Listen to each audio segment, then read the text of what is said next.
Денеска ја свикавме седницата на Советот за безбедностни прашања и НАТО интеграција на СДСМ, прилично брзо по претходната која беше пред неполни 10 денови. И морам да признам дека на изненадување на практично сите членови на Советот не очекувавме дека толку брзо ќе се среќаваме заради безбедностни проблеми и предизвици кои дојдоа прилично неочекувано, барем за генералната јавност, и кои, за жал, се повторуваат од ден во ден. Седницава која е денеска свикана, е свикана со една цел да се потврди нашиот сериозен пристап кон текот на настаните кои ние сметаме дека сигурно не е излезен од контрола, меѓутоа ескалира. Значи, оди во негативна насока и засега нема најави дека постои, не е видлив барем, институционален одговор на државните органи надлежни за оваа работа, кои ќе го насочат, кои ќе го менаџираат, ќе го контролираат или конечно ќе го запрат овој неповолен тек на настаните.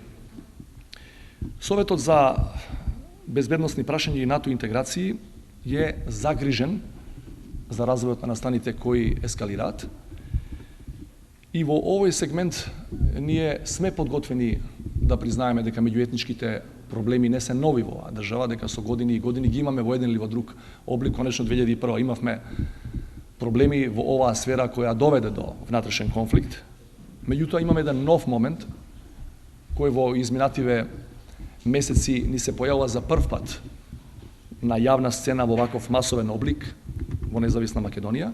Тоа е меѓурелигискиот елемент или меѓурелигиската компонента која само дополнително ја влошува ситуацијата која претходно постоеше во сферата на меѓуетничките односи. Во последните месеци ние имавме неколку јавни собирања во Струга, ако паметите, као реакција на настаните во Вевчани, кои има јасна верска компонента. Меѓутоа, тоа што се случуваше пред неколку дена, кога имавме протест и контрапротест за прв пат со имплицитна религиска компонента и во првиот и во вториот случај, не сме го имале до сега на ваков начин. Ако паметите, пред неколку години во Македонија постоја за прв пат протести или масовни собирања кои има верски елемент по повод глобалните протести за карикатурите на пророкот Мухамед, меѓутоа тоа беше тогаш надворешно индуцирано. Значи, од надвор, работа која е случена на друго место и тука имаше локална реакција. Ова што сега ни се случува, покрај меѓуетничките тензии имаме и меѓурелигиски, е внатрешно предизвикана. Тоа е она што дополнително не прави загрижени, бидејќи во овој сегмент не гледаме дека постои соодветна реакција на надлежните органи. Што е најзагрижувачко во овој контекст? Според нас, тоа што владата до овој момент не успеа да изгради заеднички став. Помисливме дека можеби веднаш по петкратното убиство дека е можно двете глави во владата да излезат со заеднички ставови и тие има слична реторика во своите партиски соопштенија, велејќи дека убиците кои да се имаат име и презиме и ништо друго. Значи се бараше сосема со право, со сите меѓународни стандарди, индивидуална одговорност. Меѓутоа, се потоа, а особено во врска со последниве протестирања, двата дела од владата практично издаваат соопштенија и продуцираат политички ставови кои не можат да бидат поразлични. Во моменти директно се поништуваат една со друга.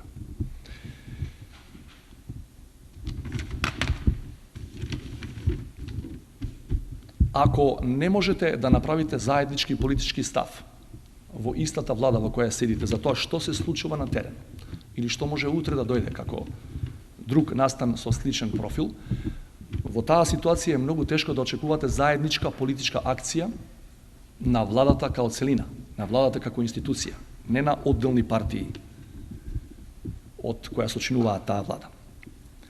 И ако владата е неспорно поделена по однос на ова прашање и по однос на последниве протести, ако албанската партија во владата од една страна ја поддржува политичката акција, но не ја поддржува мотивацијата и позадината, така како што беше образложена од Министерството за внатрешни работи, во тој случај не треба да не чуди што и јавноста е поделена и граѓаните се поделени. Значи, кога поделбите се продуцираат на највисоко политичко ниво, логично е дека ќе се симнат на најниското ниво меѓу граѓаните. Што ја прави целава ситуација дополнително проблематична? Сите меѓурелигиски тензии и проблеми во Македонија, за жал, имаат и меѓуетничка компонента. Значи, првиот елемент го храни вториот го храни првиот. Вие не можете, кога год ќе се обидете да протестирате или да направите контрапротест за една иста работа од религиски аспект, да не ги чепнете и етничките разлики или да не се поделите и по етничка линија. Значи, меѓурелигискиот проблем кој ни се јавува во последниве месеци ги храни меѓуетничките тензии, исто како што и обратното е точно. Значи, од проблем, неспорно, предходно, кој го имавме во меѓуетничката сфера, која по наше убедување е најслабо менаџирана, ако е воопшто менаџирана во изминативе неколку години од владата на Република Македонија, ние се имаме компонента која дополнително ги продлабочува со самото присуство на меѓурелигиски елементи и меѓуетничките проблеми. Кога сме во држава толку поделени од највисоко политичко ниво, па се до обичните граѓани, не треба воопшто да не чуди што добиваме прилично дисонантни пораки од некои делови од регионот. Немојте да заборавиме, и тоа го знаеме добро, наназад години и години во регионот се уште постојат структури, луѓе, групации кои не посакуваат стабилна и просперитетна Македонија.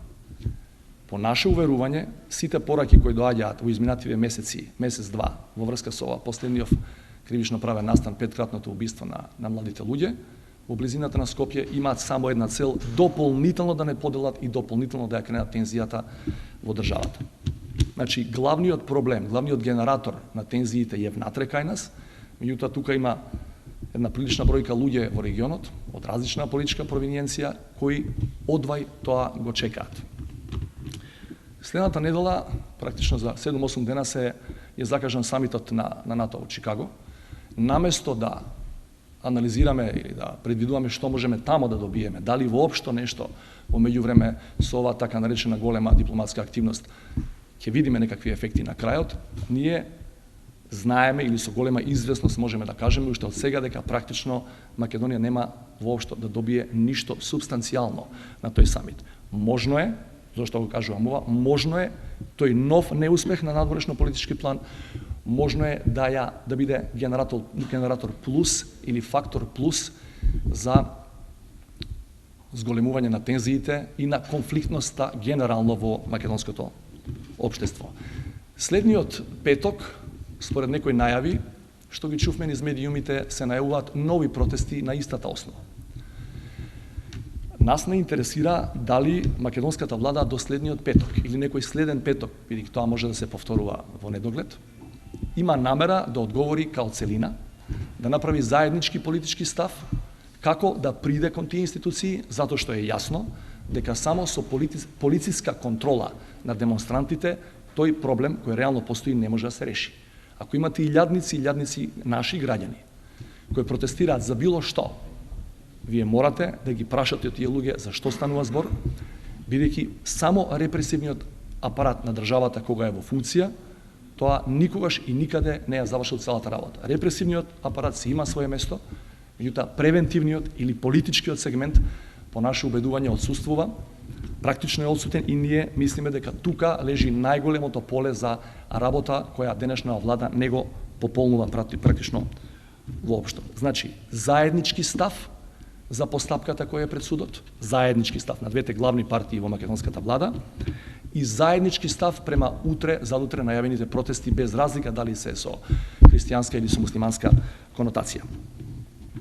На крајот го повторуваме по не знам кој пат апелот до сите наши граѓани да се однесуваат како што се однесуваа и до сега. Значи, покажа висок степен на зрелост, на мудрост дури, на воздржаност и не се приклучија на некои радикални структури кои иницираат поинаков расплет на политичката сцена во Македонија.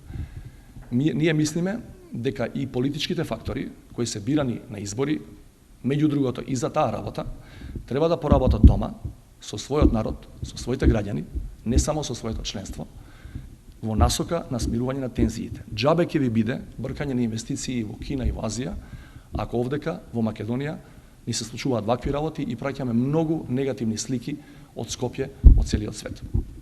Благодарам. Ако имате прашање, повелете.